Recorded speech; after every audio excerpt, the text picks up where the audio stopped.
Bismillahirrahmanirrahim. Assalamualaikum warahmatullahi wabarakatuh. Hai, apa kabar Bapak dan Ibu?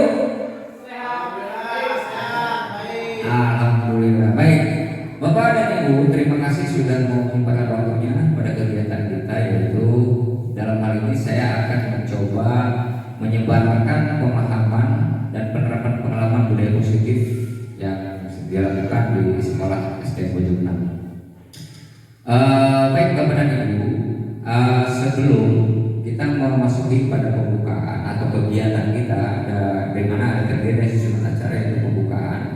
Yang kedua itu adalah sambutan, nanti yang diwakili oleh Pak Aris. Yang ketiga adalah materi, yang keempat tanya jawab, kelima nanti penutup. Oke, baik Bapak dan Ibu, sebelum kita memulai kegiatan tersebut, ada kegiatan ini, maka marilah kita melatih konsentrasi kita dengan ice breaking. Siap semuanya? Siap. Baik, yuk kita berdiri semua ya. Kita bermain masih permainan tepuk seperti yang kemarin, cuman perbedaannya itu tadi, kalau tepuk satu ya bunyinya berbeda ya, kalau tepuk dua nanti he, kalau tepuk tiga ha. Jadi tepuk satu, tepuk dua he, ha, tepuk ketiga itu ya. Baik, siap Bapak dan Ibu? Siap. Kita speaking dulu semuanya ya. Siap. Tepuk satu, tepuk dua, he, tepuk tiga, ha, tepuk satu dua tiga. Oke, itu SD yang pertama. Coba kita speaking yang berikutnya, itu tepuk pagi, siang, dan malam masih berkaitan dengan tepuk. Oke, kalau tepuk pagi berarti kita hanya tepuk satu kali. Jika tepuk dua, tepuk siang, maka tepuknya dua kali. Jika tepuk malam tidak ada suara. Kenapa? Karena kalau malam itu orang sedang tertidur. Kalau ada tepukan, maka kita akan mengganggu orang yang sedang tertidur. Baik, siap Ibu Bapak? Ya, baik. Kita coba speaking yang kedua. Tepuk pagi, tepuk siang, tepuk malam. Oke, ulangi lagi ya. Kalau tepuk pagi satu, tepuk dua, tepuk siang dua kali tepuk, tepuk malam tidak ada suara. Baik. Tepuk pagi, tepuk siang, tepuk malam, tepuk pagi siang malam. Masih belum fokus ternyata ya. Oke, tepuk sekali lagi ya. Tepuk pagi, tepuk siang, tepuk malam, tepuk pagi siang malam. Luar biasa, tepuk tangan semuanya. Terima kasih. Silakan kita lanjutkan kepada kegiatan kita next. Baik, salam dan bahagia untuk semuanya. Assalamualaikum warahmatullahi wabarakatuh. Salam damai sejahtera, swastiastu, namo buddhaya, salam kebajikan rahayu untuk kita semua dalam ruang virtual ini. Next. Nah, Bapak dan Ibu guru hebat, hari ini saya akan melakukan sebuah presentasi untuk pada kegiatan CBT waktu penerapan pemahaman terkait budaya positif yang dilakukan di SD Bojongnan, yaitu pada modul 4 budaya positif. Nah, Bapak dan Ibu guru hebat, hari ini adalah merupakan susunan acara. Yang pertama yaitu pembukaan, yang kedua sambutan kepala sekolah, ketiga pemaparan materi, keempat tanya jawab, kelima penutup. Baik, Bapak dan Ibu guru, untuk mengawali pada kegiatan acara ini, marilah kita buka bersama-sama acara ini dengan mengucapkan basmalah. Bismillahirrahmanirrahim. Untuk selanjutnya yaitu acara yang kedua, sambutan kepala sekolah, yang insyaallah akan diwakili oleh Bapak Aris Budiman yang akan memberikan sambutan, karena kebetulan Bapak Kepala kita sedang melaksanakan kegiatan workshop di Horizon. Baik, untuk sambutan dari kepala sekolah atau yang mewakili Bapak Aris Budiman dipersilakan. Tepuk tangan dulu sebelumnya. Oke, terima kasih. Alhamdulillahirrahmanirrahim wa binasta'in ala umuri dunia wassalatu wassalamu ala asrofil anbiya'i wal mursalin wa alihi washabbihi ajma'in. Yang saya hormati Dewan Guru beserta khusus buat Bapak Diki Mansar yang pada kesempatan ini akan memaparkan materi tentang kebiasaan positif sekolah. Salawat dan salam selalu terlimpah curah kepada junjungan besar kita Nabi Muhammad beserta para keluarga, para sahabat, terus sebagai kita selaku pengikut ajarannya. Mudah-mudahan kita semua mendapatkan syafaat di yaumil akhir. Amin.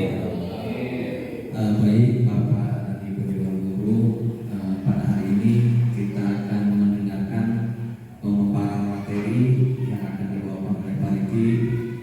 Karena beliau adalah salah satu peserta guru penggerak dalam ini yang telah mengikuti beberapa tahapan. Ini ada tahapan mungkin tahapan terakhir ya, karena di forum satu ini kita semua berdoa mudah-mudahan apa yang disarankan oleh Pak Riki pada kegiatan hari ini dapat berjalan lancar dan mendapatkan ridho dari Allah Subhanahu Wa Taala. Amin. Dan apa saja yang nanti akan disampaikan oleh pemateri atau Bapak Riki dapat memberikan peluang dan motivasi kita selaku insan yang bergelut dalam dunia pendidikan, karena kita tahu bahwa guru penggerak adalah salah satu aset pengetahuan yang diharapkan dapat membangun profesionalisme guru dalam membangun era pendidikan yang sangat modern, sehingga kita semua dapat mendukung visi Kemendikbudristek, yaitu mewujudkan merdeka belajar. Sekali lagi, mudah-mudahan acara ini dapat berjalan lancar dan kita dapat menyimak baik-baik materi yang akan disampaikan oleh pemateri. Mungkin itu saja penyampaian dari saya, sambutan yang mewakili dari Bapak Kepala Sekolah Sekolah. Bila taufiq wal hidayah. Assalamualaikum warahmatullahi wabarakatuh. Terima kasih untuk sambutannya dari Bapak Aris Budiman selaku program dari Bapak Kepala Sekolah. Mudah-mudahan nanti materi ini yang akan saya sampaikan dapat memberikan pengetahuan baru, kemudian kita dapat menerapkan sebuah budaya positif di lingkungan sekolah SDN Bojong. Baik Bapak dan Ibu guru hebat, mari kita masuk kepada materi yang akan saya sampaikan terkait dari bagaimana penerapan budaya positif di sekolah SDN Bojong 6. Oke, Bapak dan Ibu, sebelum masuk ke materi lebih dalam, di sini ada pertanyaan pemantik yang akan menjadi kalau menurut Bapak dan Ibu terkait setuju atau tidak setuju. Nah, pertanyaan pemantik yang pertama yaitu hukuman dapat mendisiplinkan anak, setuju atau tidak setuju? Coba Pak Sumpah Jaya. Baiklah, hukuman dapat mendisiplinkan anak. Ini adalah jawaban pribadi saya. Menurut saya itu adalah bisa mendisiplinkan anak, ya. Dengan catatan dalam memberi sanksi atau hukuman kita tidak berlebihan, tapi disesuaikan dengan tingkat kesalahan yang dilakukan oleh peserta didik. Baik, terima kasih. Untuk selanjutnya, yang masih yang pertama, menurut Ibu Yaya Mutia, nomor 1 itu hukuman apakah dapat mendisiplinkan anak? Setuju atau tidak? Menurut saya hukuman dapat mendisiplinkan anak. Setuju ya? Karena hukuman itu secara positif tujuannya untuk mendidik anak tapi yang sesuai dengan bukan karena hukuman itu yang berlebihan ya, lebih dari batasan itu saya setuju sekali, misalnya untuk membersihkan halaman atau itu hal yang biasa. Baik.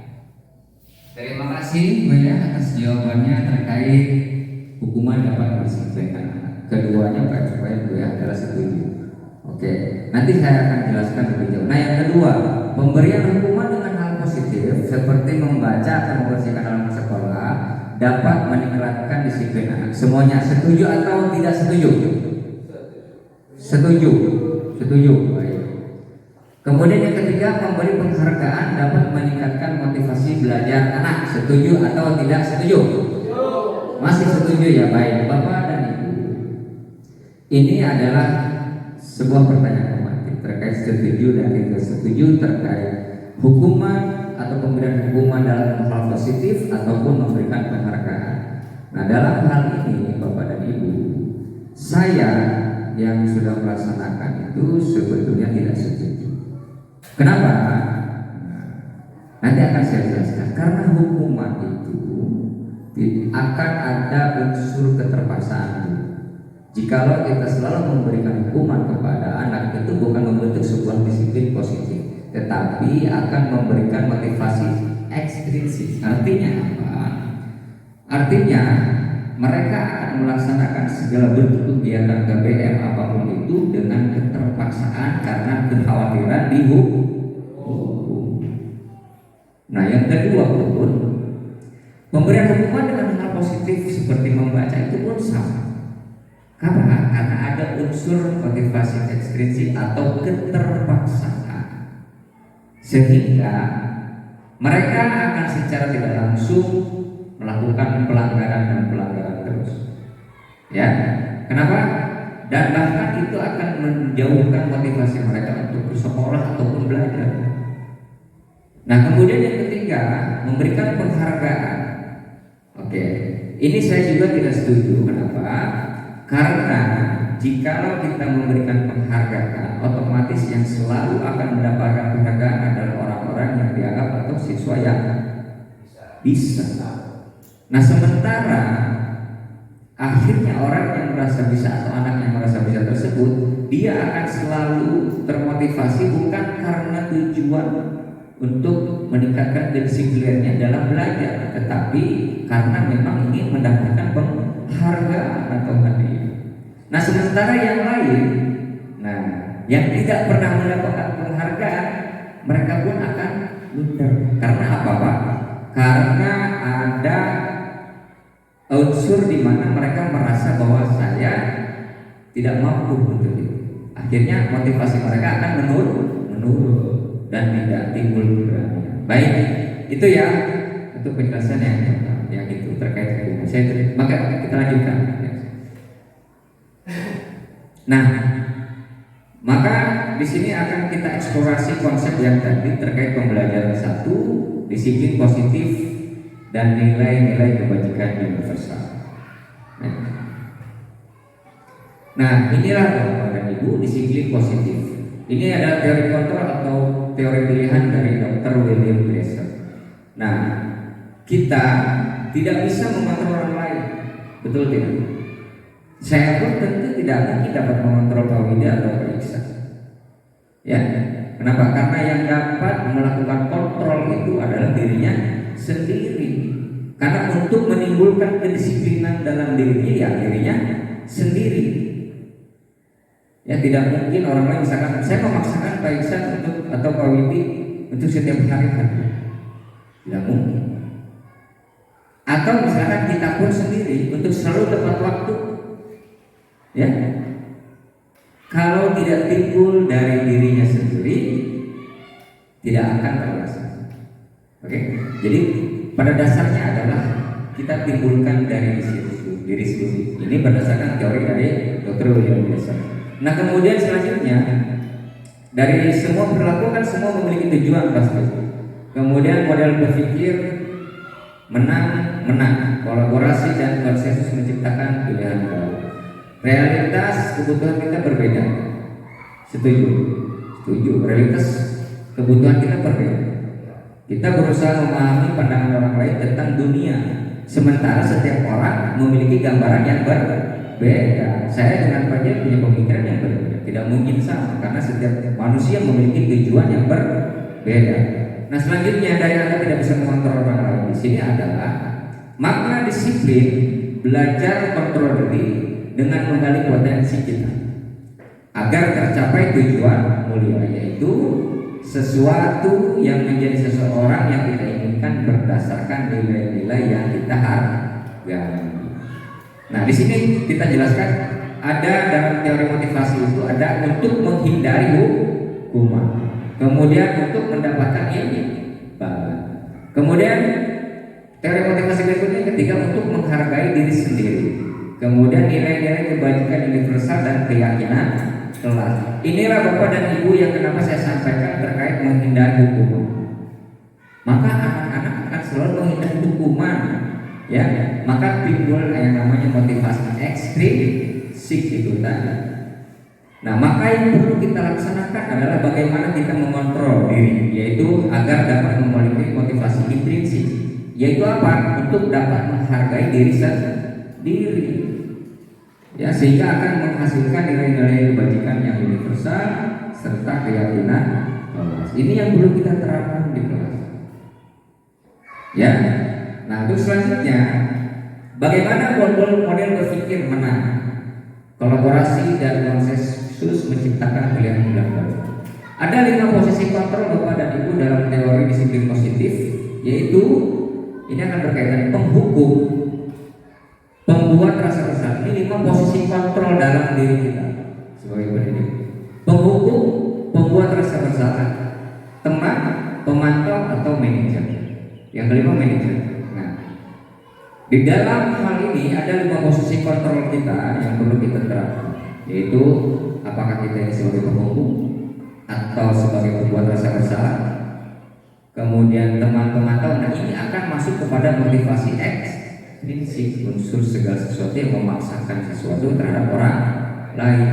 Nah, maka di sini ada teman pemantau dan manajer. Manajer inilah yang akan masuk kepada motivasi intrinsik. Jikalau kita hanya sebagai pemantau dan pemantau, ya hanya untuk mendapatkan sebuah imbalan. Misalkan contoh, ya kita hanya sebagai seorang teman. Kita istilahnya hanya ingin selalu mendapatkan penghargaan, artinya hanya untuk selalu mendapatkan sebuah ilmu. Nah, bagaimana cara kita melaksanakan atau memperbaiki semua itu dalam proses kontrol itu ada yang namanya disebut dengan segitiga restitusi. Yaitu pertama, dalam sebuah masalah kita harus ada nilai-nilai kebajikan universal. Yang pertama, kita menstabilkan identitas dari masalah tersebut apa? Kita stabilkan dulu.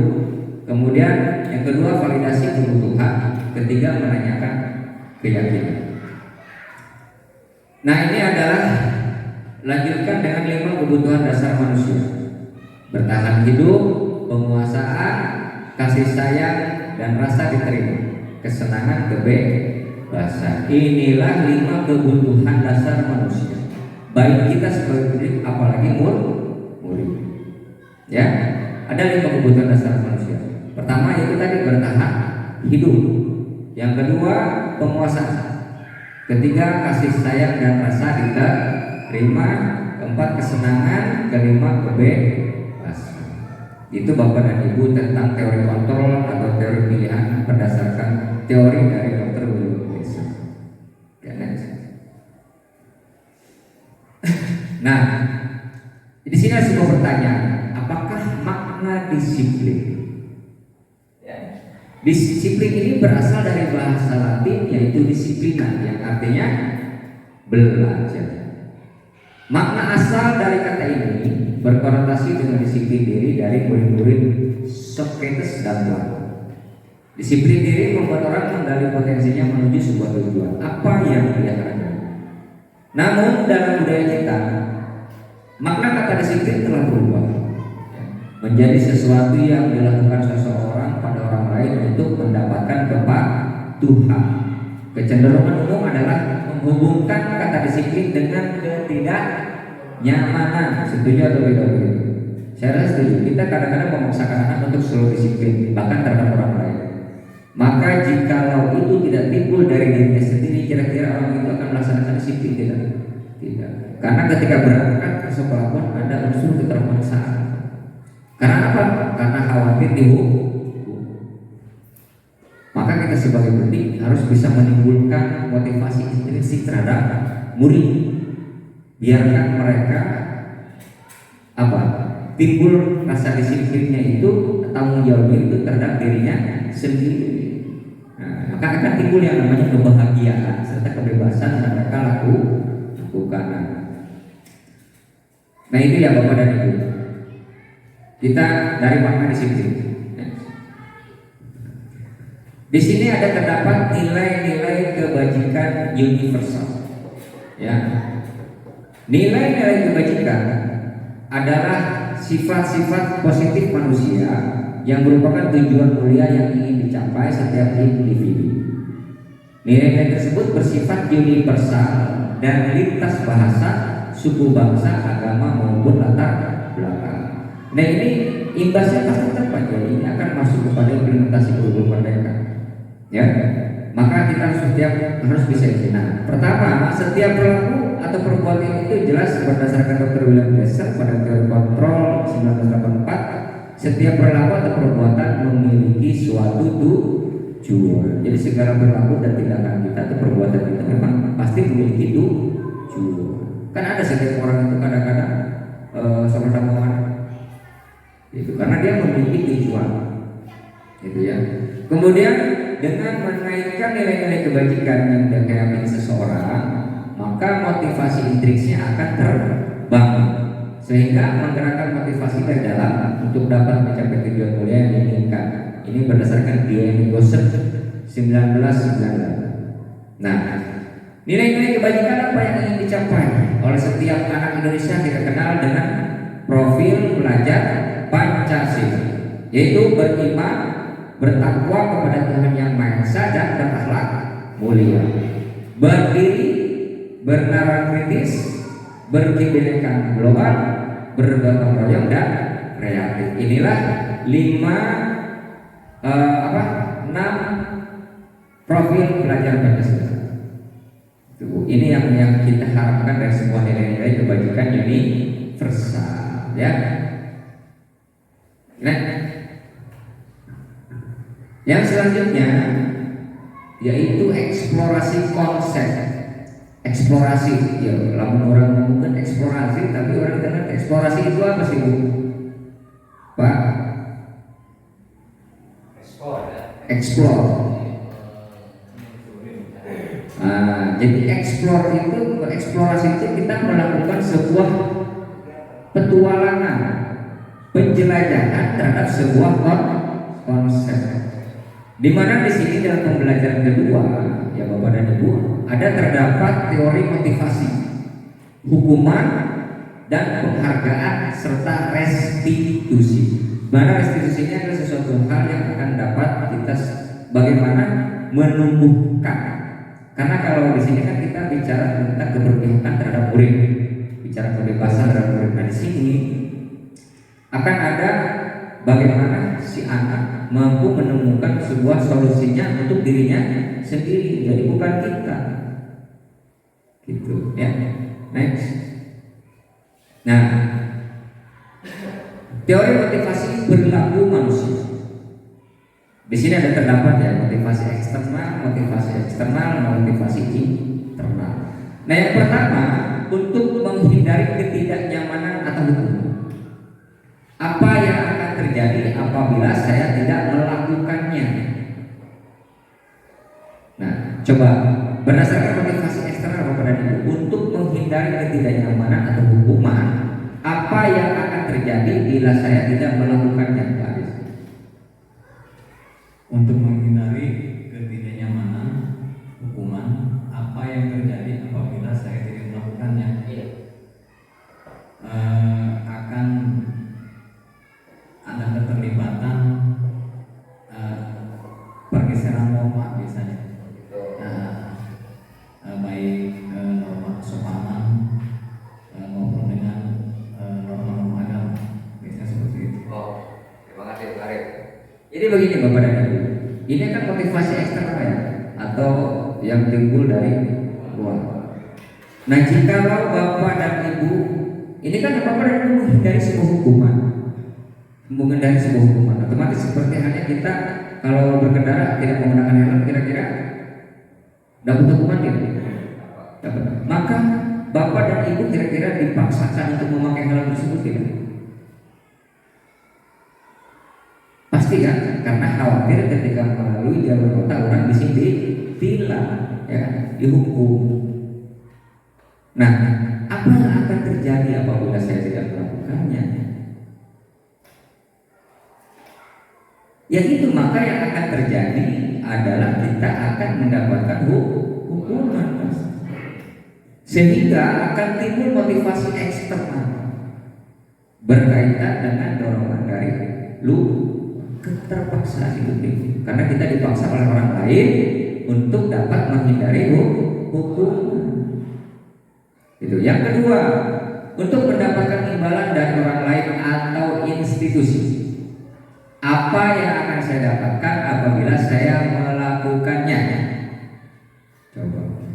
Untuk mendapatkan imbalan dari orang lain atau institusi, apa yang akan saya dapatkan apabila saya melakukannya? Coba, Pak Widi.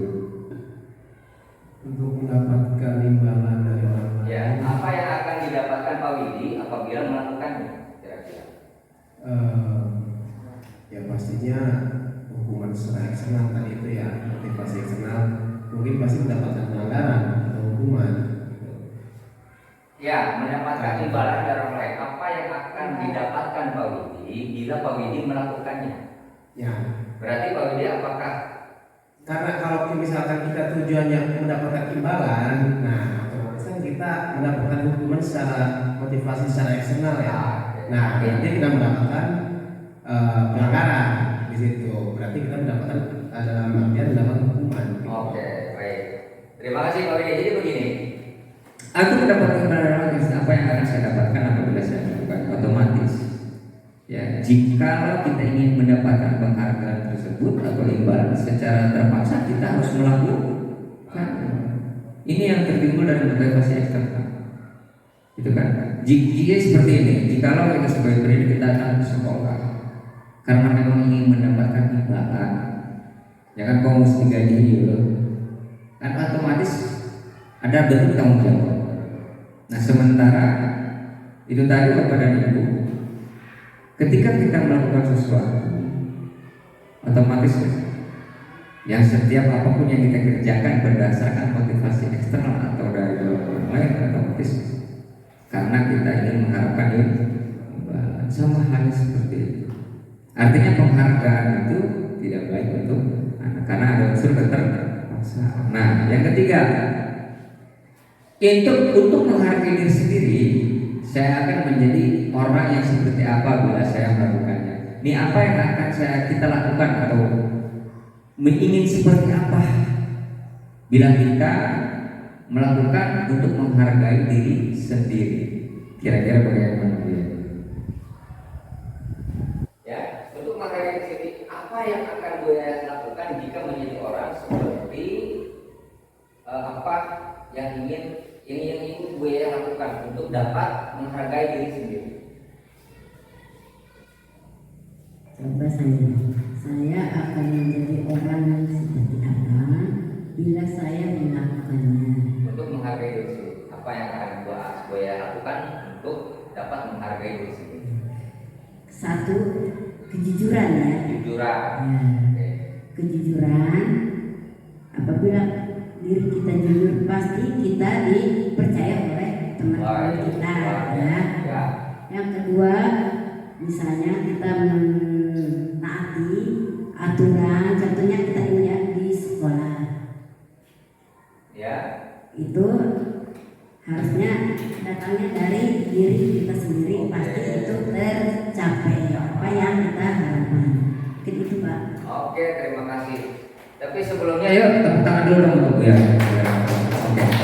Itu ya. Jadi untuk menghargai diri itu tuh banyak hal yang akan dapat kita lakukan. Pertama ya kita hargai diri sendiri dulu. Apakah kita sudah merasa disiplin atau tidak? Lihat dulu, kontrol dari diri kita. Itu yang paling penting. Ya. Next. Nah, merdeka menurut Ki Hajar Dewantara, merdeka itu artinya tidak hanya terlepas dari perintah, akan tetapi juga cakap buat memerintah diri sendiri.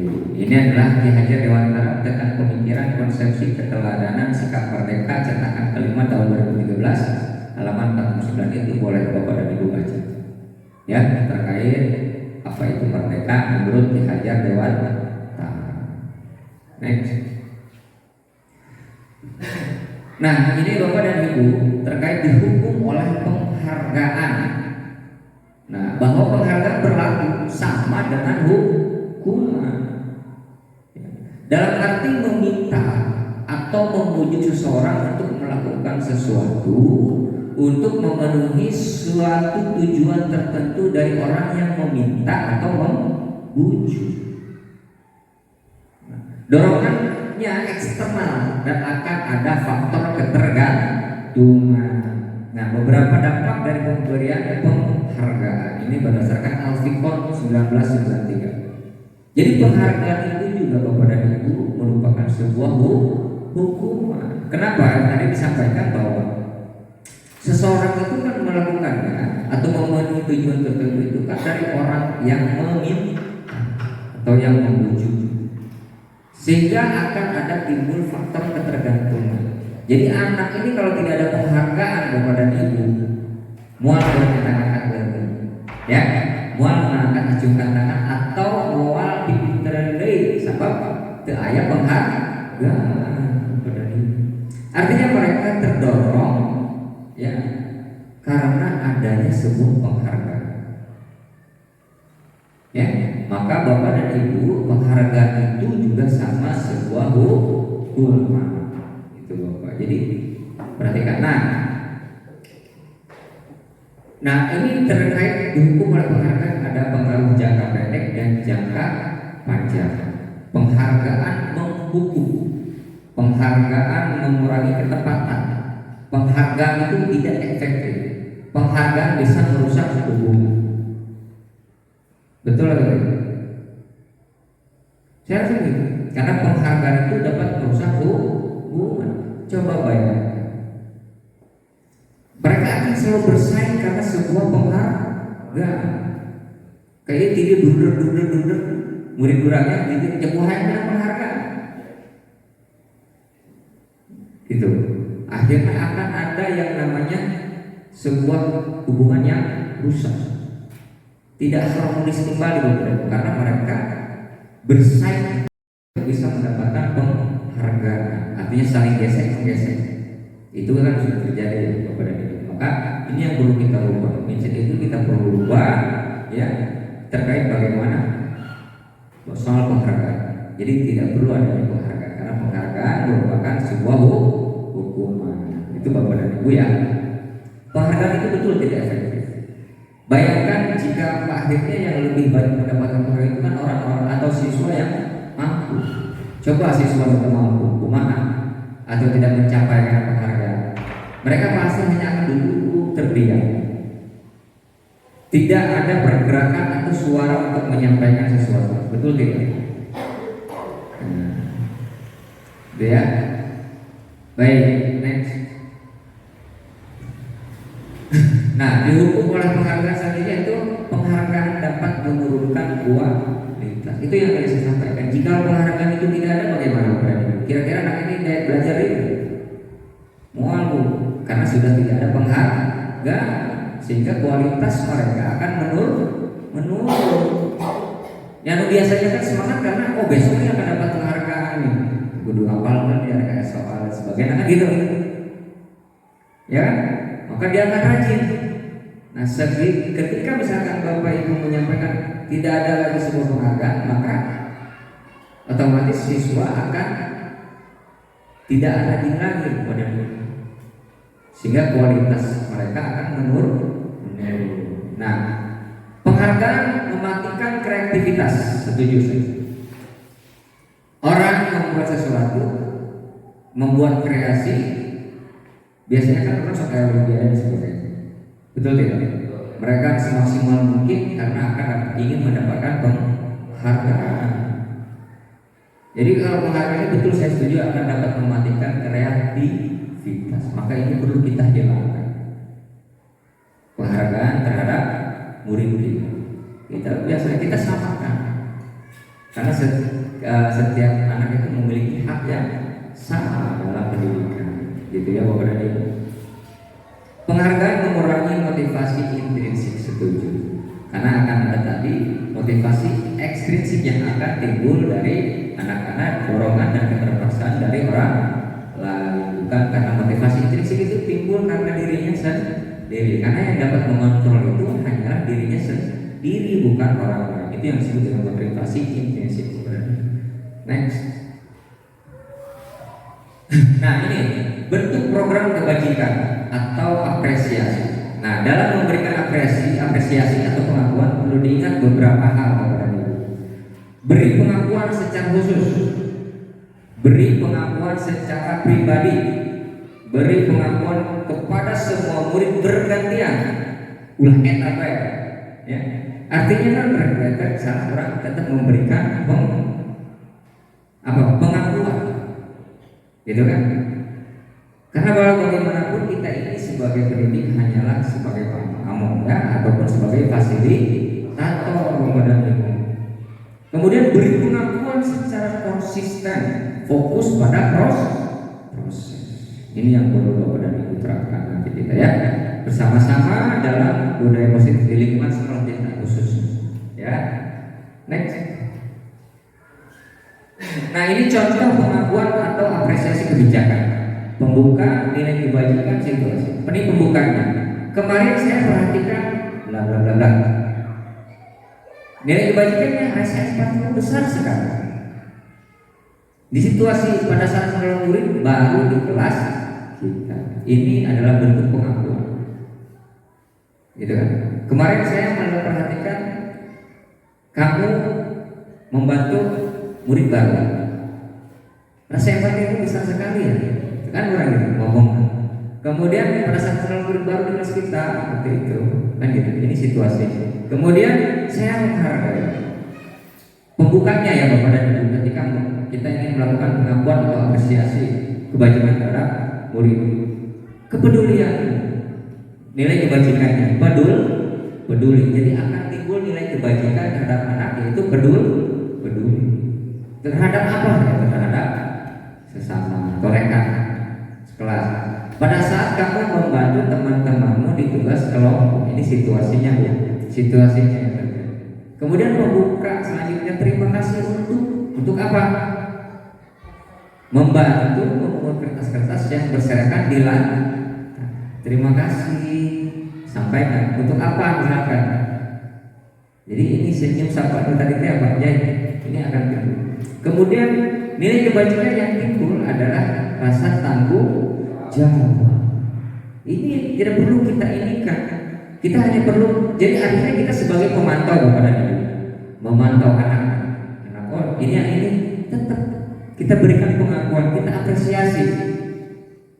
Ini kamu misalkan. Terima kasih ya.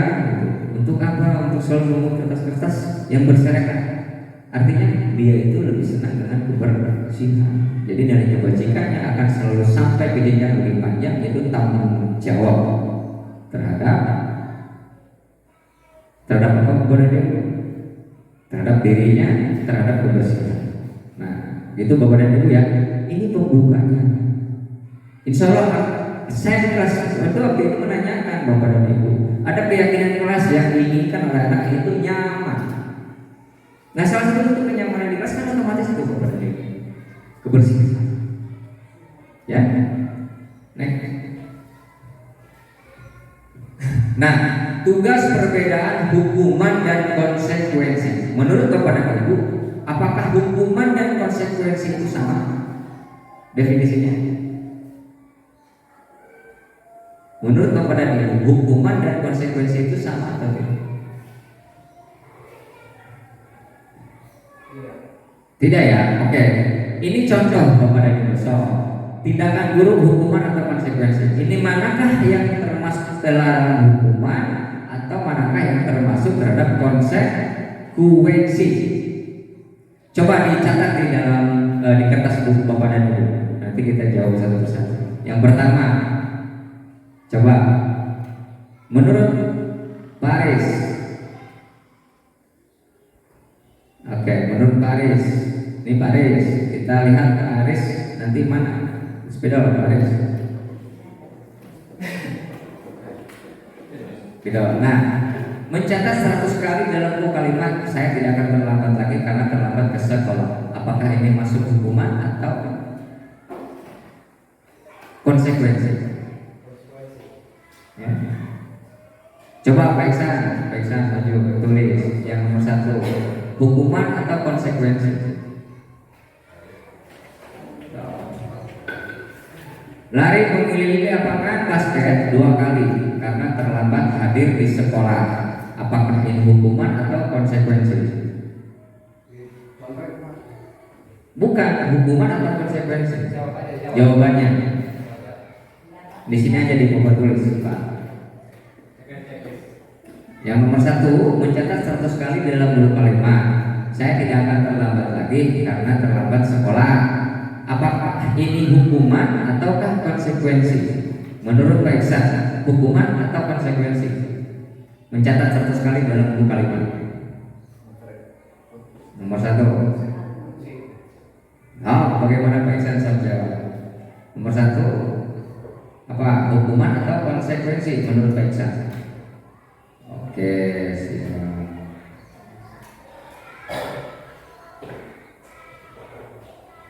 Baik, terima kasih Pak Iksan. Nah, selanjutnya yang kedua, Pak Ansum aja.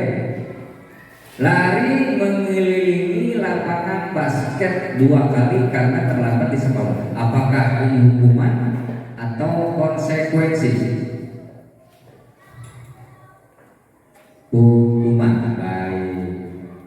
Selanjutnya Pak Widi. Yang nomor 3, murid diminta untuk push up 15 kali karena tidak menggunakan masker ke sekolah. Apakah ini hukuman atau konsekuensi? Oh, ditulis Pak.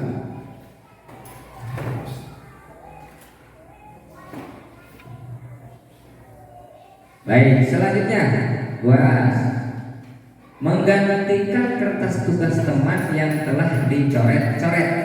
Apakah ini termasuk hukuman atau konsekuensi mengganti kertas tugas? Yang keempat,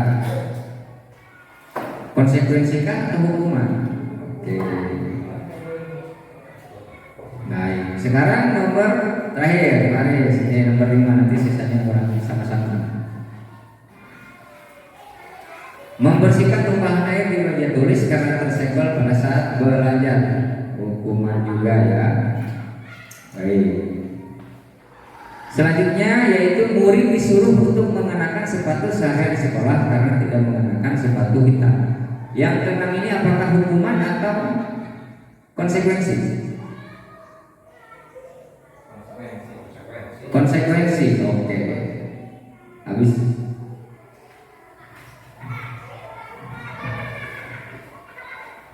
Yang selanjutnya, yang terakhir, hukuman. Baik, ini adalah jawaban dari Pak Iksan. Ini Pak Sukmajaya. Yang ini adalah Ibu Yaya. Ini Pak Aris. Oh iya, Pak Widi dulu ya. Pak Widi yang ini ya, Pak Widi. Pak Widi, jawaban yang ketiga ini Bu Yaya ya. Yang ini baru Pak Aris. Yang ini kita sama-sama. Nah, betulkah jawaban Bapak dan Ibu? Sebelum itu kita kan harus paham dulu apa yang dimaksud dengan hukuman dan apa yang dimaksud dengan konsekuensi. Nah, kalau hukuman itu tadi apa Bapak dan Ibu?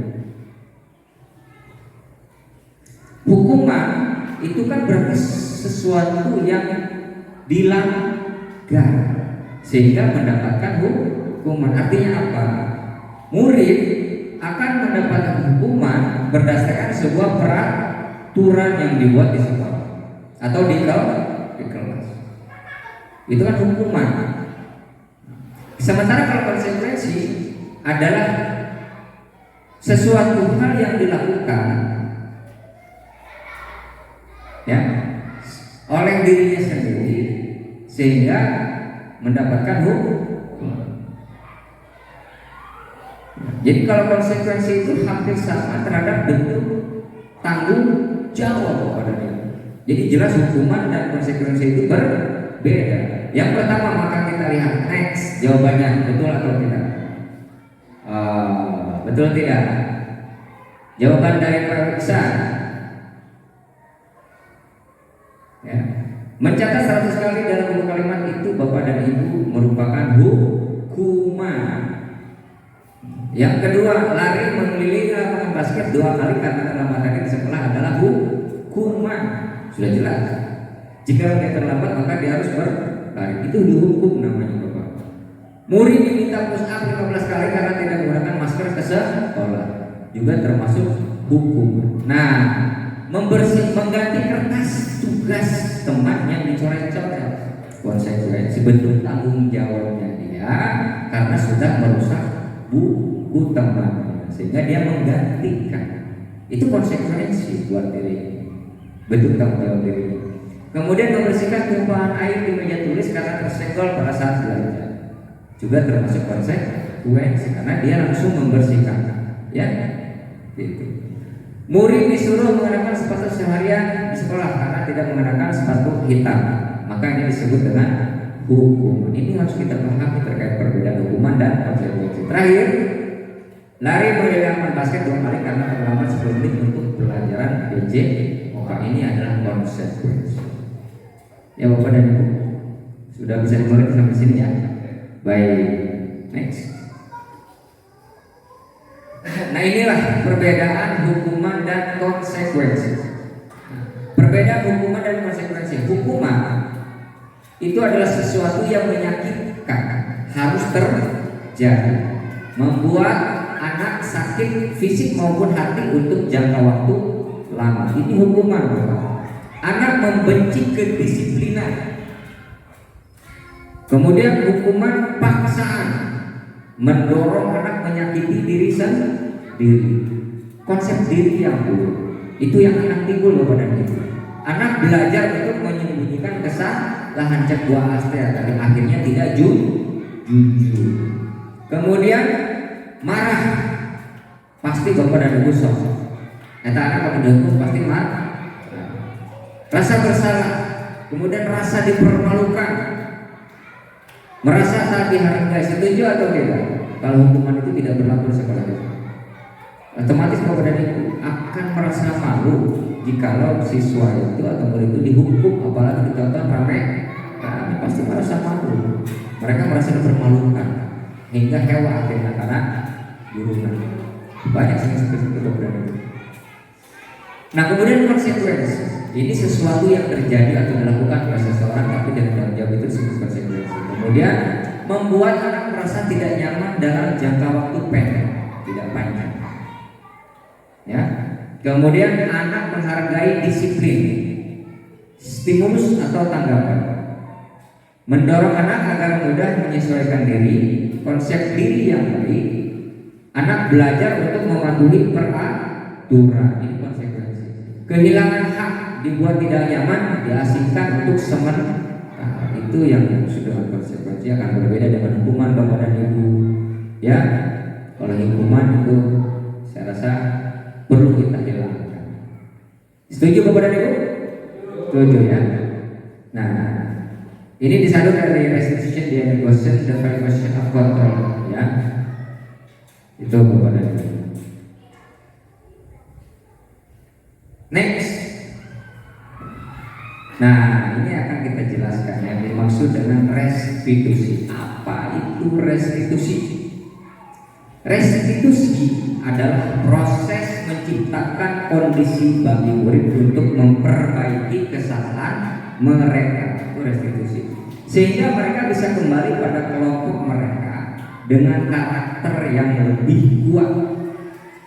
Restitusi juga merupakan proses kolaboratif yang mengajarkan murid untuk mencari solusi untuk masalah mereka sendiri, ya, dan membantu murid berpikir tentang orang seperti apa yang mereka ingin menjadi dalam tujuan mulia, dan bagaimana mereka harus memperlakukan orang lain. Ini berdasarkan dosen 2004. Ya, itu yang dimaksud dengan restitusi. Maka itu tadi kepada ibu, ada yang namanya segitiga restitusi. Next. Nah ini ya, ada identitas gagal dan identitas sukses. Identitas gagal sudah pasti adalah hukuman. Ya, ini disiplin, konsekuensi dan restitusi yang akan kita dapatkan. Ya, kalau hukuman sudah jelas tadi ya, sesuatu yang menyakitkan harus terjadi. Tidak nyaman untuk murid atau anak untuk jangka waktu yang panjang. Jadi kalau panggil orang, Pak pasti turun deh, pasien deh. Kalau misalkan orang masuk ke kelas eta, pasti mau ada deh Pak. Karena pemerintah masuk ke hukum kan gitu. Korban mendapatkan keadilan. Perilaku murid atau anak akan tersakiti. Perilaku pasif agresif meninggal. Soku pasti mau anak kamu sering dulu. Ya. Sistem tidak akan berjalan bila murid tidak takut. Akhirnya karena sering Pak, anestesian Pak, kalau bukan pelanggaran Pak. Berlaku hanya pada sebuah institusi, tidak berlanjut pada kehidupan nyata. Nah, peraturan adalah kamu harus, karena orang pasti harus ngomong. Murid atau anak akan membenci yang namanya peraturan. Jangan pun anak kepada orang bebek, kadang-kadang sok hewa itu karena peraturan anu tidak sesuai dengan apa yang kita inginkan. Maka di kelas itu yang perlu Bapak dan Ibu berikan adalah terkait keyakinan kelas maunya seperti apa. Ini bentuk kesepakatan antara guru dan murid agar apa? Agar mereka tumbuh secara motivasi prinsip untuk bertanggung jawab terhadap kesepakatan atau keyakinan kelas. Nah, ini konsekuensi disiplin dan restitusi ini banyak. Hukuman negatif, konsekuensi netral. Ya. Sementara kalau restitusi itu positif. Bagaimana restitusi itu kan merupakan pilihan dari siapa. Menguangkan untuk murid atau anak dalam jangka yang panjang. Kemudian korban atau mendapatkan ganti. Murid atau anak mendapatkan penguatan. Masalah terpecahkan. Murid belajar bertanggung jawab untuk perilakunya. Fokus pada pemecahan masalah dalam jangka waktu panjang. Apa yang kamu yakini, apa yang bisa kamu lakukan untuk memperbaiki masalah. Ini adalah pertanyaan dari sebuah segitiga restitusi kepada ibu. Murid atau anak akan menghormati dirinya dan orang lain. Ini positif dari restitusi. Ya, oke, lanjut. Nanti kita coba melakukan sebuah restitusi ya. Nanti boleh dipraktikkan sama bapak dan ibu bagaimana kita menstabilkan sebuah masalah yang kemudian melakukan identitas data masalah. Nanti memvalidasi masalah tersebut. Next. Nah, ini ada 9 ciri-ciri restitusi. Yang pertama, bukan untuk menebus kesalahan, namun untuk belajar dari kesalahan. 2, memperbaiki hubungan. Ketiga, tawaran, bukan paksaan. Keempat, restitusi menuntut untuk melihat ke dalam diri. Kelima, restitusi mencari kebutuhan dasar yang mendasari tindakan. Restitusi diri adalah cara yang paling baik. Restitusi fokus pada karakter bukan tindakan. Restitusi fokus pada solusi, fokus pada solusi. Restitusi mengembalikan murid yang berbuat salah pada kelompok. Ini ada 9 ciri-ciri restitusi. Next. Nah, selanjutnya kita akan melakukan eksplorasi konsep pada pembelajaran ketiga. Ini adalah keyakinan kelas. Mungkin Bapak Ibu semuanya sudah menerapkan ini di kelas 4 dan kelas 1 ya, terkait keyakinan kelas. Oke, next. Nah, mengapa tidak peraturan saja? Mengapa harus keyakinan kelas? Mengapa kita memiliki peraturan harus menggunakan helm bila mengendarai roda 2? Mengapa kita memiliki peraturan 3M menggunakan masker Mengapa kita memiliki peraturan harus datang tepat waktu pada saat mengikuti pelatihan? Nah, mengapa kita memiliki peraturan harus menggunakan helm bila mengendarai kendaraan roda 2? Coba Pak Haris. Kenapa?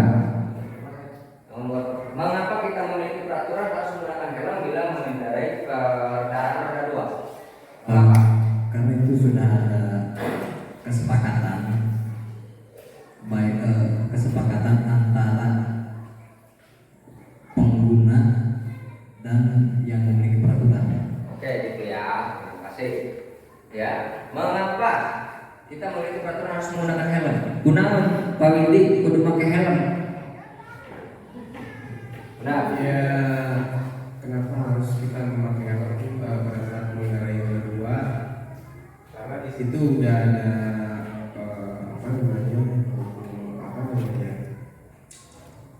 yang bersifat motivasi pengaruh dari luar ya, aturan dari luar ya, dan itu udah ada kesepakatan antara kedua belah pihak gitu, antara yang membuat aturan dan yang melaksanakan aturan gitu. oke, iya. Kalau Panji sendiri, kalau menurut Panji sendiri, kenapa kita harus menggunakan helm saat mengendarai kendaraan roda 2? Terima kasih, jawaban saya simpel sekali. Karena mengantisipasi resiko kecelakaan di jalan. Terima kasih. Tepuk tangan dulu untuk semuanya. Baik, itu luar biasa. Karena yang jelas peraturan itu dibuat juga ada bentuk pada dasarnya kan untuk keselamatan. Walaupun kadang-kadang banyak yang melanggar peraturan. Padahal peraturan itu dibuat untuk siapa? Untuk kita juga, untuk keselamatan kita padahal. Tetapi kita suka melanggar, betul tidak? Nah, yang selanjutnya, mengapa kita memiliki peraturan 3M, menggunakan masker, mencuci tangan, dan menjaga jarak 1,5 meter? Kira-kira untuk apa? Mengapa kita harus memiliki aturan tersebut?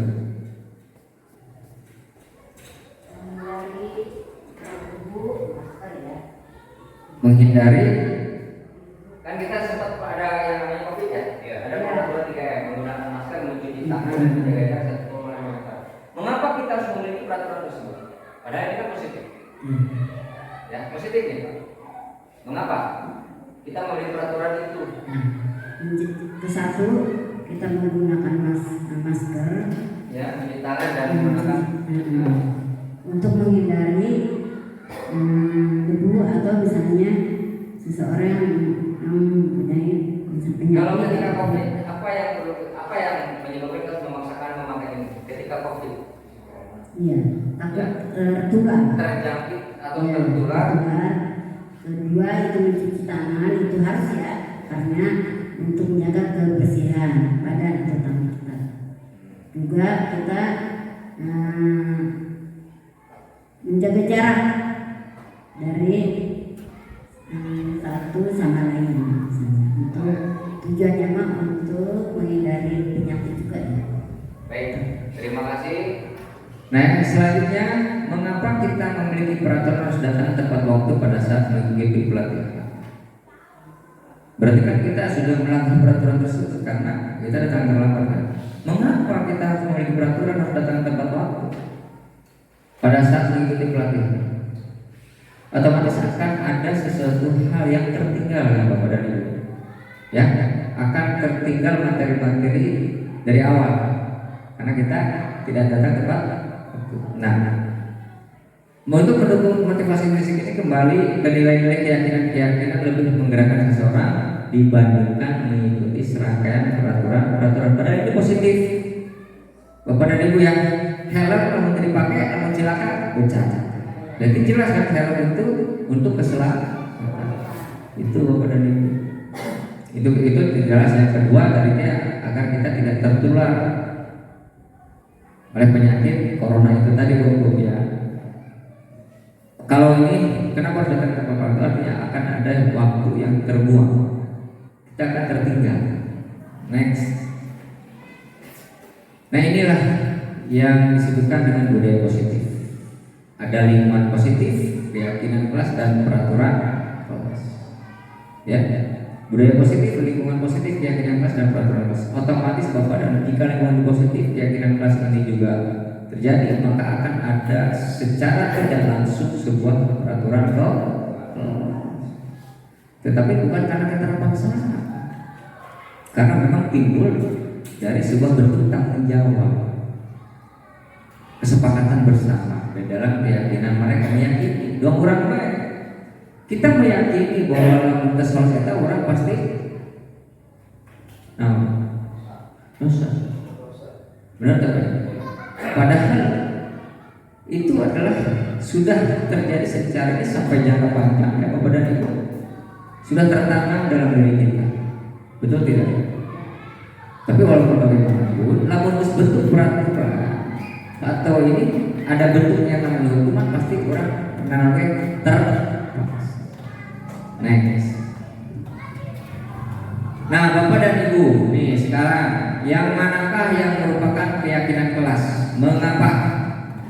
Ya, di sini ada kesepakatan kelas, kami guru dan murid yang saling menyayangi, kami murid yang semangat belajar, kami murid yang peduli dengan teman-teman. Datang tepat waktu, mengucapkan salam, menjaga kebersihan sekolah, berdoa sebelum dan sesudah kegiatan, aktif dalam pembelajaran dan tertib. Ini adalah kesepakatan kelas. Nah di sini Bapak dan Ibu, manakah ini kan kesepakatan ya, bukan keyakinan. Manakah di sini yang termasuk atau yang merupakan keyakinan kelas dan mengapa? Coba ibaratnya kan, mana yang termasuk yang merupakan keyakinan kelas, lalu mengapa? Ini kan kesepakatan kelas ya, ini kesepakatan kelas. Di manakah yang termasuk atau merupakan keyakinan kelas? Untuk menjawabnya, saya juga ini belum pelajari gitu. Oke. Tapi yang jelas itu adalah merupakan hasil dari kesepakatan antara guru dan siswa. Intinya kita nanti harus bisa memilah dan memilih dari yang dipaparkan oleh narasumber ini. Jadi begini Pak, ini ceritanya sudah dibuat kesepakatan. Ya. Maksudnya manakah yang di sini di antara tiga ini atau yang sana itu yang merupakan keyakinan kelas? Coba dibacakan lagi nomor 1. Kalau yang sana kan datang tepat waktu, mengucap salam, Iya. menjaga kebersihan sekolah, berdoa sebelum dan sesudah kegiatan, aktif dalam pembelajaran. Nah, yang nomor 1 itu keyakinan kelas. Yang mana? Nomor 1 datang. Tepat waktu. Iya. Mengucapkan salam. Terus Ya. yang mana lagi? Tidak semua. Kalau menurut saya nomor 1 itu merupakan keyakinan kelas ya. Kemudian yang ini? Yang kedua, coba yang kedua dibaca Pak. Kesepakatan kelasnya kami guru dan murid saling menyayangi. Kami murid yang semangat belajar. Kami murid yang peduli dengan teman-teman. Manakah yang di antara ini Bapak dan Ibu ya? Pokoknya di antara ini manakah yang termasuk keyakinan kelas? Antara kesepakatan kelas yang pertama Bapak dan kesepakatan kelas yang kedua. Di antara kesepakatan kelas ini manakah ya yang merupakan keyakinan kelas? Apakah yang kesepakatan kelas yang itu ataukah yang ini? Yang termasuk atau yang merupakan keyakinan kelas? Coba silakan Pak Isan ditambah. Gimana keyakinan kelas? Kalau ini kan kesepakatan nih, sehingga menjadi sebuah keyakinan kelas. Maksudnya Bapak dan Ibu, sehingga kesepakatan itu menjadi sebuah keyakinan kelas. Yang mana? Apakah yang ini atau yang ini? Kalau menurut saya kesepakatan kelas yang ini yang bagus nih. Karena datang tepat waktu, mengucapkan salam, menjaga kebersihan sekolah, berdoa sebelum dan sesudah kegiatan, aktif dalam pembelajaran.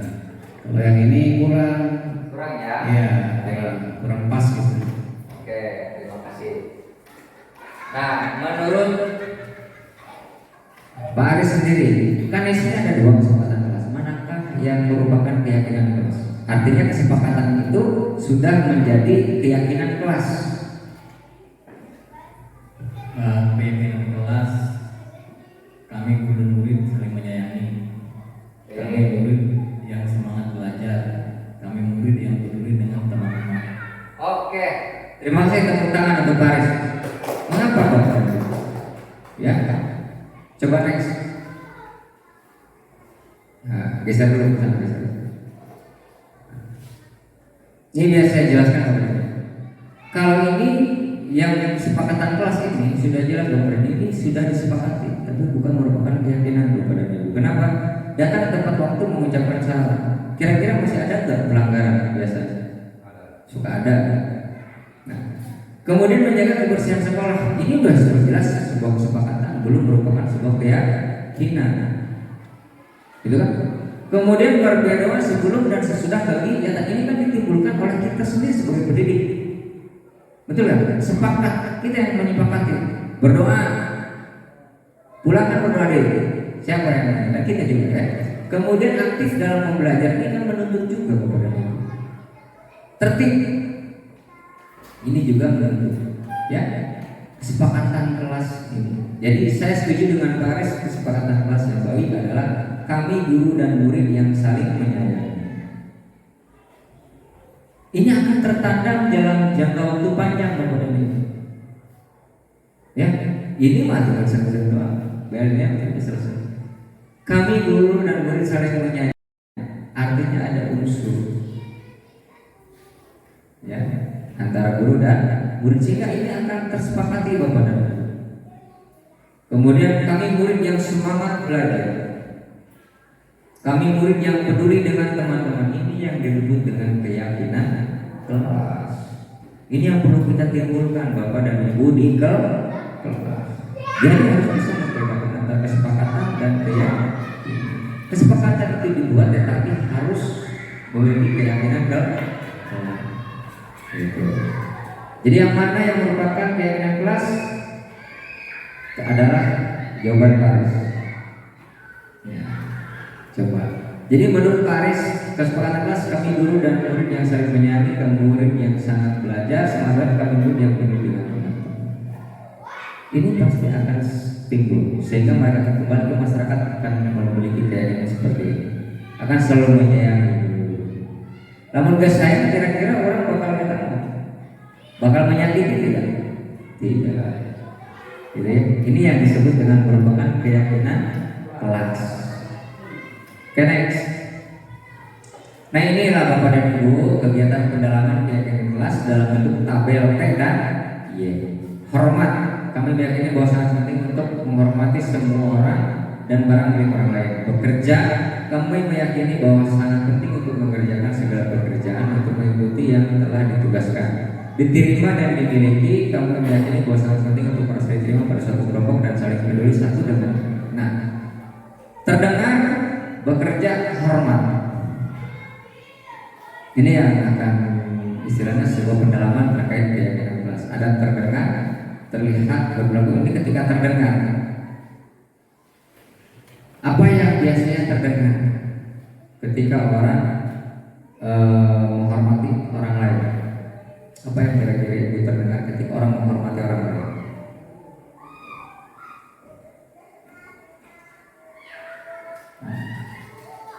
Senyum atau menanyakan kabar. Ini kan terdengar. Yang terdengar benar. Sementara kalau yang terlihat berarti kan kita bicara kepada perilaku.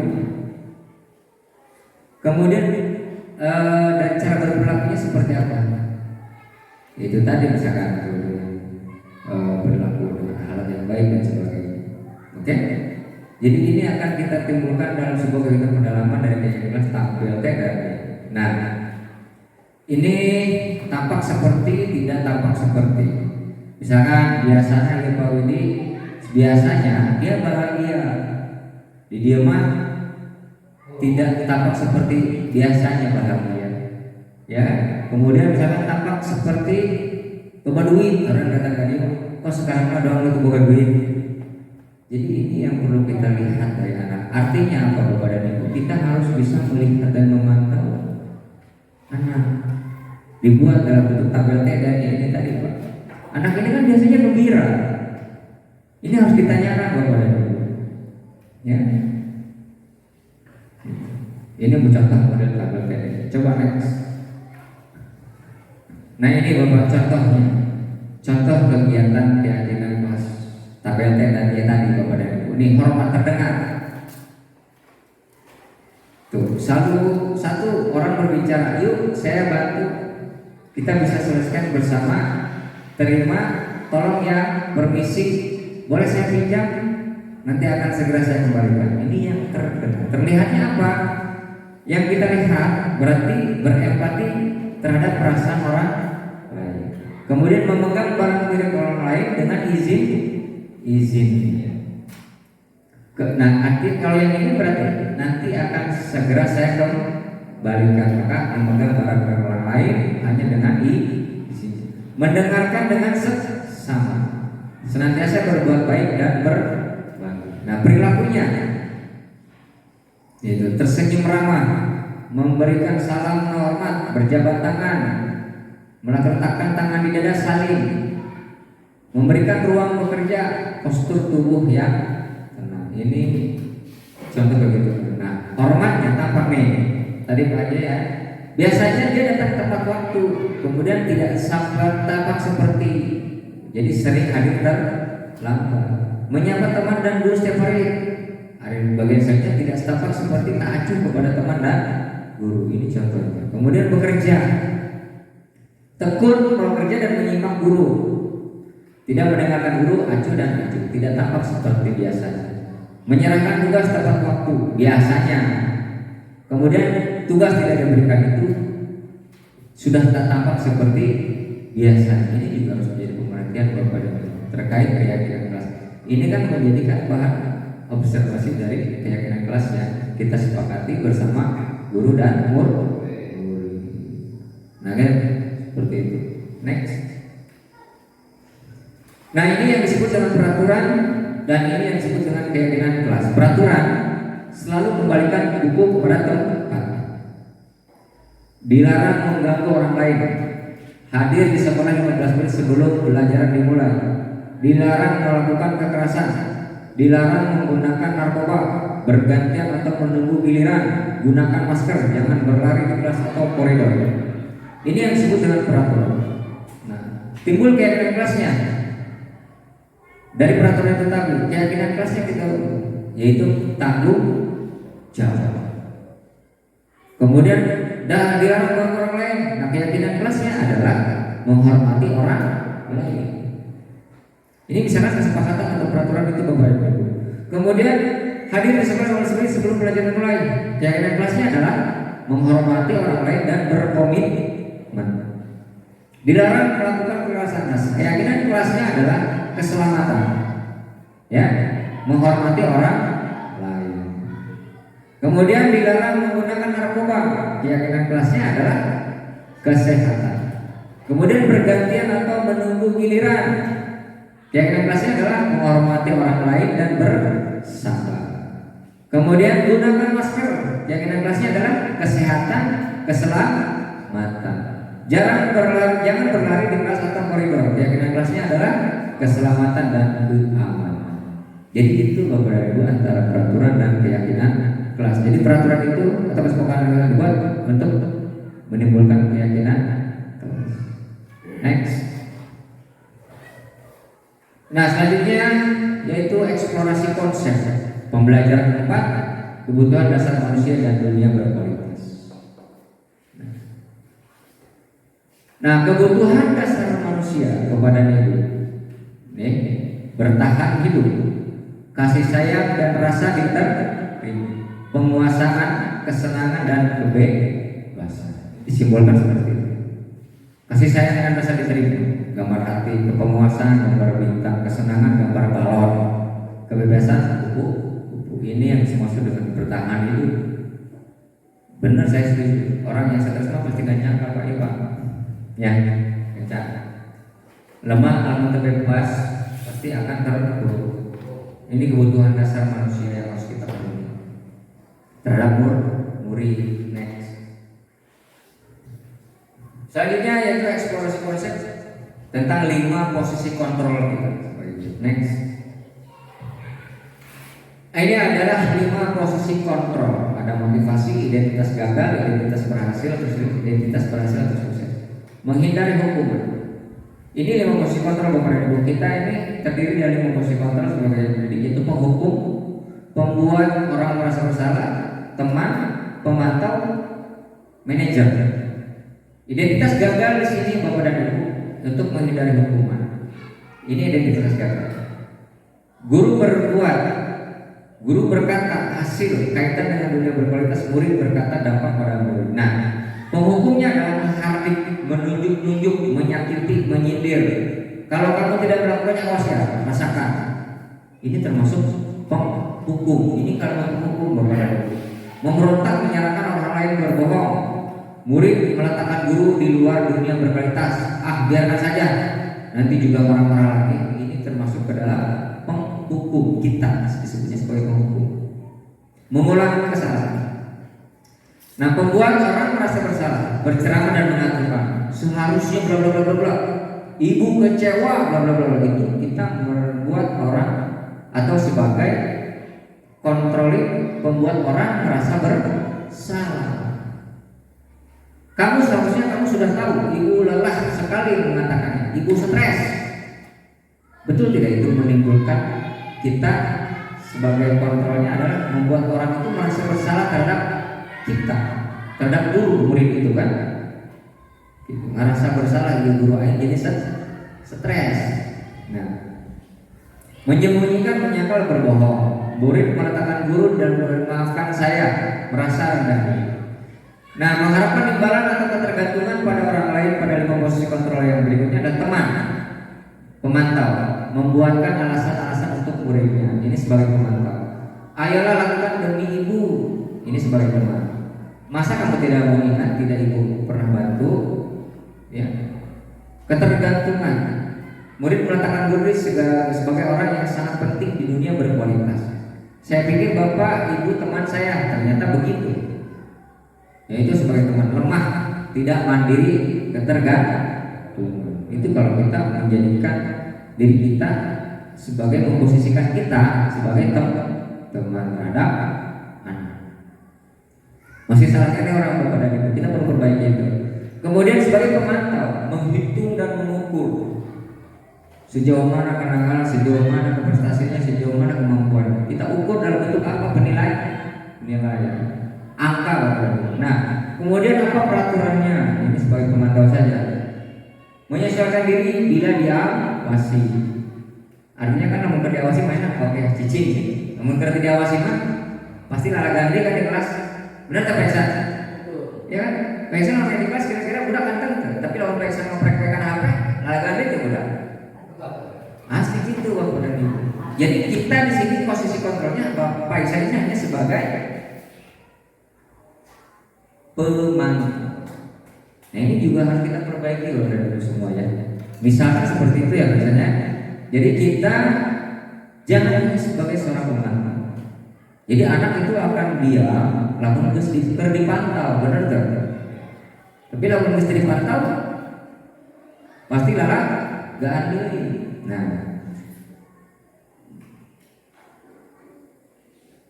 Nah ini ya. Kemudian berapa banyak bintang yang saya peroleh, berapa halaman yang harus saya tulis. Lamun dipantau kira-kira melaksanakan tidak? Pasti. Tapi lamun geus dipantau, oh ada gitu.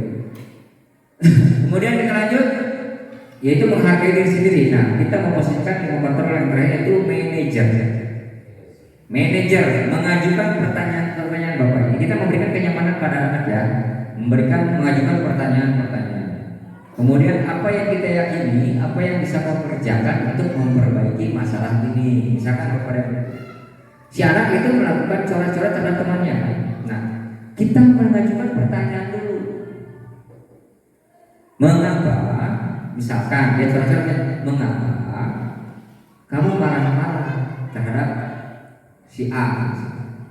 Kan kita tanya dulu ke si A. Kita stabilkan dulu ya, stabilkan masalah dulu. Kemudian apa yang kita yakinkan? Apa yang bisa kau kerjakan untuk memperbaiki masalah ini? Itu kan perlu ditanya kepada anak akan mencari solusinya sendiri. Bagaimana? Otomatis dia akan menggantikan buku temannya yang sudah dicoret. Itu kan betul.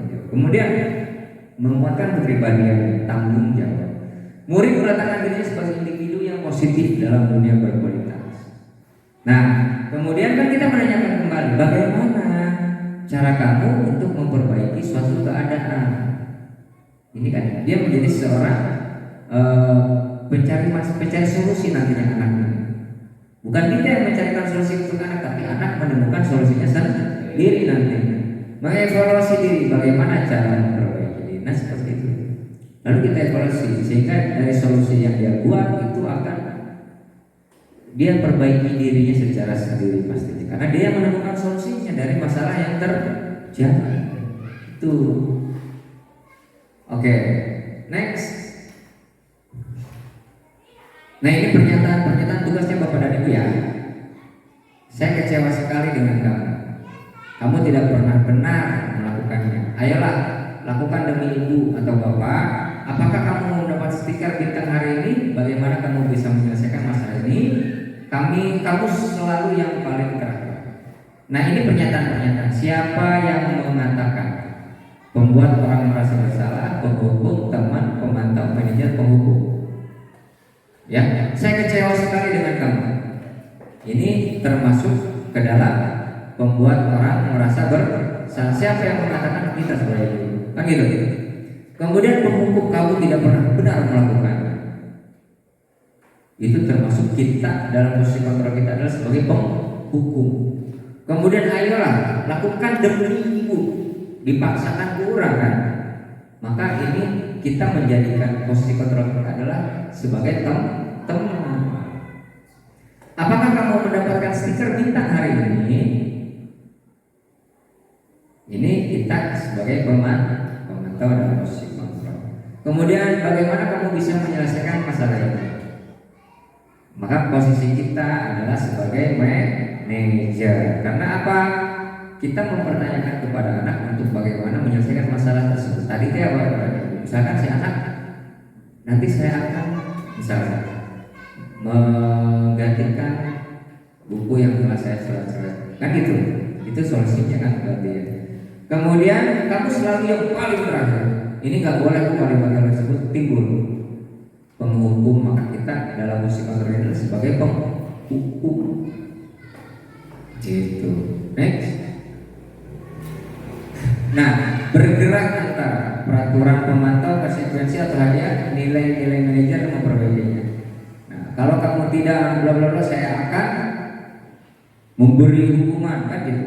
Ini akan membuat orang merasa tidak nyaman. Misalkan kalau kamu tidak menyelesaikan tugas kamu hari ini, saya akan membuat kamu berlari lama. Maka itu akan menjadi sebuah hukuman. Akan ada timbul ketidaknyamanan. Apa yang kamu yakini? Bagaimana memperbaiki masalah? Nah, memperbaikinya kita berdua mendapatkan apa yang kita butuhkan. Gitu. So, next. Selanjutnya itu eksplorasi terakhir mulai ke-6 yaitu segitiga restitusi. Ini Bu dalam penyelesaian masalah ketika kita menemukan anak yang bermasalah. Ini yang akan kita gunakan. Next. Di sini adalah bentuk segitiga restitusi.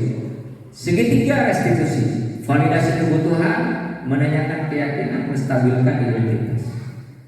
Nah ini, kalau ini disebutnya kamu tentu punya alasan mengapa melakukan itu. Itu termasuk validasi kebutuhan, ya.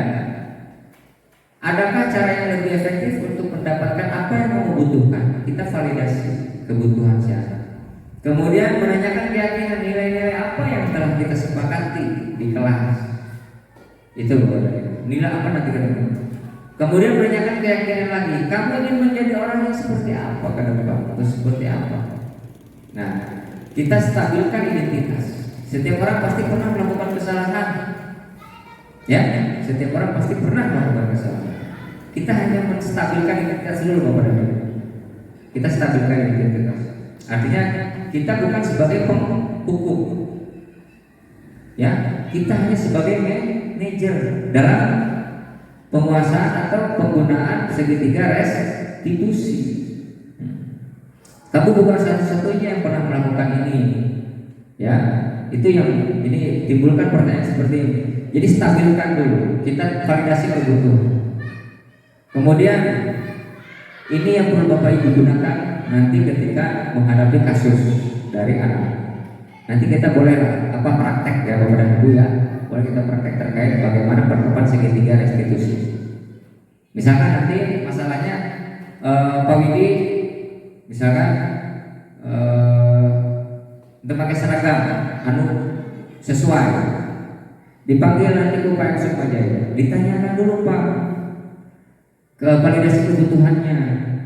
Pertama misalkan kita panggilkan anaknya, kemudian kita suruh masuk anak ya, kemudian disuruh duduk, kemudian kita validasi kebutuhan kan gitu. Oke, kalau misalkan Widi, mengapa kamu hari ini seragamnya tidak sama dengan yang lain? Tentunya kamu punya alasan mengapa melakukan itu Pak. Pertama yang kita tanyakan. Nanti di sini Widi kan akan menjawab, Pak Bu, misalkan seragam saya itu masih basah sehingga hari ini saya tidak memakai seragam yang sesuai, kan gitu ya, gitu kan? Nah selanjutnya lari ke menstabilkan identitas. Mana? Oh baik, bisa cek lagi kalau Widi. Setiap orang itu kan pasti pernah melakukan kesalahan, gitu kan? Kamu juga bukan satu-satunya orang yang melakukan kesalahan dengan tidak menggunakan seragam yang sama harga, ya, atau tidak sesuai seragamnya. Ini yang disebut menstabilkan identitas. Nanti kita praktekkan aja ya. Kemudian baik misalkan nanti Pak gurunya menanyakan, baik ini. Nah, ini kan ada sebuah kesepakatan yang kita yakini di kelas, bahwasanya kita atau di sekolah ya, bahwasanya kita pada hari ini itu harus menggunakan seragam merah putih misalkan aja ya, misalkan. Nah, kemudian nilai apa yang tidak kamu sepakati dalam kegiatan kelas kita? Berarti Pak Widi di sini, iya Pak, misalnya berarti Pak Widi ini tidak mandiri, tidak bertanggung jawab. Kan jawaban Pak Widi gitu, iya Pak, maaf, saya kegiatan kelas yang saya lakukan adalah tidak mandiri dan tidak bertanggung jawab. Nah, kemudian di situ kita menanyakan keyakinan tadi Bapak dan Ibu ya. Baik. Nah, setelah itu Bapak dan Ibu menanyakan lagi kepada anak. Baik, Ibu, lalu atas bagaimana solusi yang terbaik untuk hari berikutnya, misalkan kan gitu, cek baik Pak, untuk selanjutnya nanti akan saya lebih mempersiapkan kembali seragam atau pakaian yang disesuaikan dengan hari di sekolah. Misalkan kan gitu. Artinya Widi bisa mandiri menyiapkan pakaiannya untuk dipakai besok, itu penjahit. Ya. Nah itu sudah ketemu solusinya. Baik. Jadi kan nanti Pak yang menjawab, baik itu adalah merupakan solusi yang terbaik. Berarti kamu harus sudah mempersiapkan pakaian seragammu, ya. Jika lemas ini maka cepat dikeringkan, kan gitu. Nah setelah itu baru selesai. Artinya dia mencari solusinya sendiri. Atau misalkan terlambat ke sekolah, gitu kan? Kita panggil dulu anak, ya. Kita suruh dulu, kita tanyakan kabar, boleh Pak ya, seperti itu. Oke, misalkan Pak Iksan kenapa? Mungkin Pak Iksan punya alasan mengapa datang terlambat ke sekolah hari ini. Kan gitu Pak ya. Kemudian kita stabilkan identitas. Oke, baik. Kan ini nanti menjawab Pak Iksan, alasannya kenapa? Karena saya misalkan biasa tidur larut malam sehingga bangunnya kesiangan, gitu kan? Memang apa yang tengah kamu lakukan kok sampai tidur tengah malam? Misalkan kamu membawakan wirid. Nah, nanti di situ, oke, kalau begitu baik. Pak JGD atau Pak SGD ya oke, baik. Setiap orang pasti pernah melakukan kesalahan, gitu ya. Nah, lantas nilai apa yang telah kita sepakati yang telah kamu lakukan? artinya dia sudah tidak datang tepat waktu atau tidak bertanggung jawab, gitu ya, sama seperti tadi. Nah, ini kita tanyakan dulu keyakinannya. Kemudian carikan solusinya, bagaimana solusinya? Supaya saya bla bla bla bla bla. Mungkin saya tidak akan lebih kenal kalau dia dikurangan jadi tiru misalnya. Kemudian tidurnya lebih awal agar tidak kesiangan. Kan itu juga sudah ketemu solusinya ya. Nah itu kita yakinkan kepada anak, kita sepakati kembali dengan anak. Setelah itu banyak terima kasih.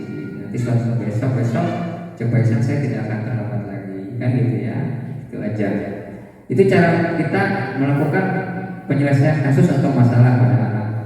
Next. Nah ini untuk membuat anak merasa gagal karena bermasalah menjadi positif. Kita stabilkan identitas ini Bapak dan Ibu. Caranya guru berkata, berbuat salah itu hal yang manusiawi, tidak ada manusia yang sempurna. Bapak Ibu juga buat salah, kita pasti bisa menyelesaikan masalah ini. Bapak Ibu tidak tertarik untuk mencari tahu siapa yang benar dan siapa yang salah. Bapak Ibu lebih tertarik untuk menyelesaikan masalah. Kalau kamu menyalahkan dirimu sendiri terus menerus, apakah kamu bersikap baik pada dirimu sendiri? Tentu tidak ya. Ini cara menstabilkan identitas. Next. Ini validasi kebutuhan yang Bapak Guru berkata, kamu bisa saja kan melakukan yang lebih buruk, tapi kamu tidak melakukannya. Kamu pasti punya alasan mengapa melakukannya. Ini bentuk pertanyaannya nanti Bapak dan Ibu yang ketika kepada anak. Apa yang penting bagi kamu? Kamu boleh tetap berusaha menjaga sikap itu, tapi tambahkan sikap yang lain yang baru. Maukah kamu belajar cara lain untuk mendapatkan yang kamu butuhkan tanpa harus mengumpul? Apakah kamu bisa melakukannya dengan baik besok lagi? Nah, itu namanya memvalidasi kebutuhan si anak. Next. Ini menanyakan keyakinan. Apa nilai yang kita percaya di kelas atau di sekolah kita? Nilai-nilai universal apa yang telah kita sepakati? Kita tanyakan kembali. Kelas yang ideal itu seperti apa sih? Kamu ingin jadi anak seperti apa? Apa yang kamu rasakan ketika kamu lakukan itu? Kamu menjadi orang yang seperti apa? Oke, itu Bapak dan Ibu ya. Terima kasih waktunya. Dan semoga dari penerapan ini dapat kita implementasikan bersama terkait bagaimana kita menerapkan budaya positif di sekolah kita. Terima kasih untuk waktunya. Itu saja dari saya. Cukup sekian. Wassalamualaikum warahmatullahi wabarakatuh. Baik. Untuk selanjutnya Bapak Ibu silakan, akan ada yang namanya sesi tanya jawab sebelum kita ke penutup. Mungkin ada yang mau ditanyakan. Bapak dan Ibu silakan. Ada yang mau ditanyakan? Cukup. Tidak ada yang mau ditanyakan, berarti sudah bisa dipahami ya. Baik, terima kasih. Baik, Bapak dan Ibu, terima kasih. Maka mari kita tutup acara ini bersama-sama dengan mengucapkan hamdalah. Alhamdulillah. Wassalamualaikum warahmatullahi wabarakatuh.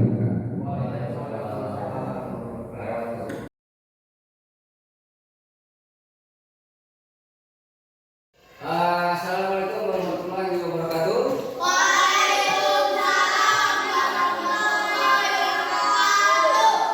Apa kabar hari ini? Alhamdulillah. Sarapan pagi hari ini bagaimana semuanya? Sudah sarapan belum? Sudah. Alhamdulillah. Baik.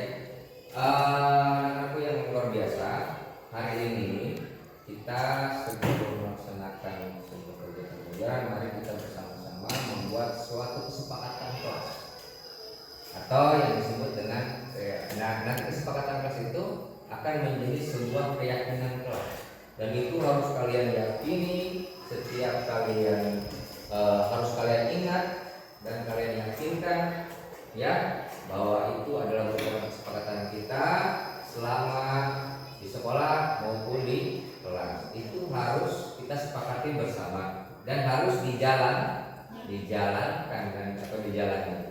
Setuju semuanya? Setuju. Baiklah. Jadi mari kita bersama-sama membuat kesepakatan kelas. Tapi sebelum itu Bapak nanti akan membagikan, nanti boleh kalian tempelkan nanti ke papan tulis. Ya, nanti Bapak akan membagikan stick note ini. Ya, kalian tulis kesepakatan kelas atau keyakinan kelas atau kalian inginnya ini di kelas seperti apa. Ya, atau kalian inginnya kalian ini pengen seperti apa. Kita buat kesepakatan antara guru dan murid. Nah, di situ boleh kalian catatkan keinginan kalian. Ya, keinginan kalian misalkan dalam belajar, keinginan kalian dalam kegiatan sekolah, ya. Pengennya seperti apa, inginnya seperti apa. Ya, nanti kita buat itu dalam bentuk kesepakatan kelas. Sehingga akan menjadi sebuah keyakinan kelas kita bahwa itu harus kalian ikuti karena ini semua adalah keinginan kita bersama. Ya, kesepakatan kita bersama. Oke, silakan kalian tuliskan, lalu setelah selesai menuliskannya apa yang kalian inginkan dalam kegiatan belajar mengajar maupun kegiatan di sekolah ataupun di dalam kelas. Pengennya seperti apa? Ya, contoh misalkan ingin selalu bahagia di kelas, atau misalkan ingin nyaman, ya, atau misalkan ingin belajarnya Pak istilahnya tenang gitu kan, atau misalkan pokoknya mah nggak boleh istilahnya ramai ribut dan sebagainya, atau boleh seperti keinginannya kalian seperti apa.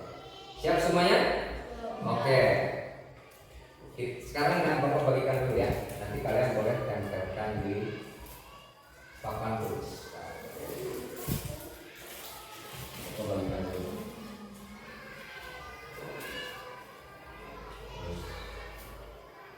Tuliskan dulu namanya.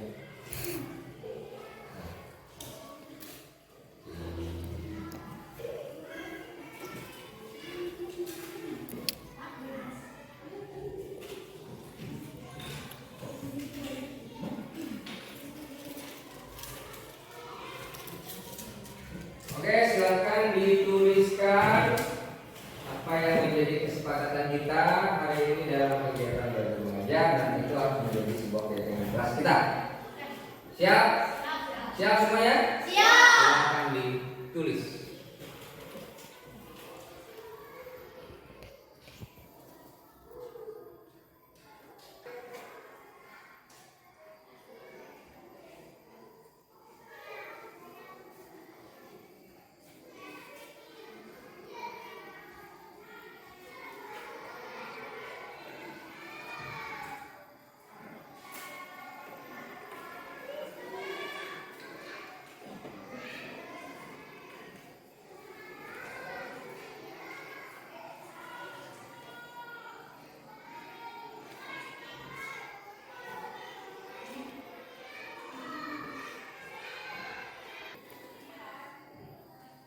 Baik, sudah selesai semuanya? Sudah dituliskan. Baik, sekarang silakan kalian tempelkan di papan tulis. Silakan maju ke depan, sok. Tertib ya, satu-satu tempelkan. Oke, terus yang lainnya. Oke, terus. Nah, selanjutnya kamu nanti di sini ya. Sok, lanjut. Semuanya nggak apa-apa bawahnya. Oke, ya. Terus mana lagi yang sudah? Halo, tempelkan.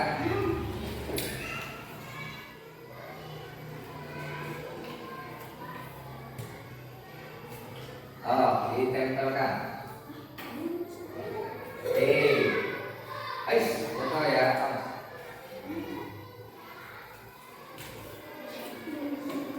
Baik, anak-anak.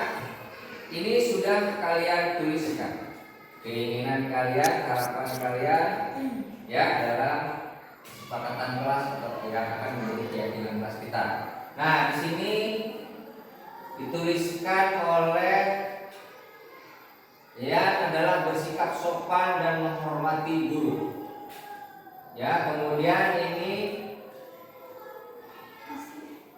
Rizky menuliskan rukun dengan teman-teman. Kemudian ini Robi menuliskan biar kelihatan bersih dan biar nyaman di kelas. Ya. Kemudian di sini menuliskan saling tolong menolong. Kemudian bersikap tenang saat pelajaran berlangsung. Saya ingin bersikap jujur kepada teman-teman. Jadi ingin bersikap jujur. Baik. Di sini sudah kita temukan bersama dan kita sepakati bersama. Apakah ini akan menjadi kesepakatan kita di kelas? Oke, jadi kita sudah menemukan ada 6 kesepakatan kelas. Akan menjadi keyakinan kelas. Bersikap sopan dan menghormati guru. Rukun dengan teman-teman. Kemudian di sini adalah melaksanakan tugas piket, ya, dengan baik. Bersikap tenang saat pelajaran berlangsung. Bersikap jujur, ya. Kemudian saling tolong menolong. Semua siap sepakat untuk itu? Sepakat. Jadikan ini adalah keyakinan kelas kita bersama. Baik, mari kita jadikan ini sebuah keyakinan kelas.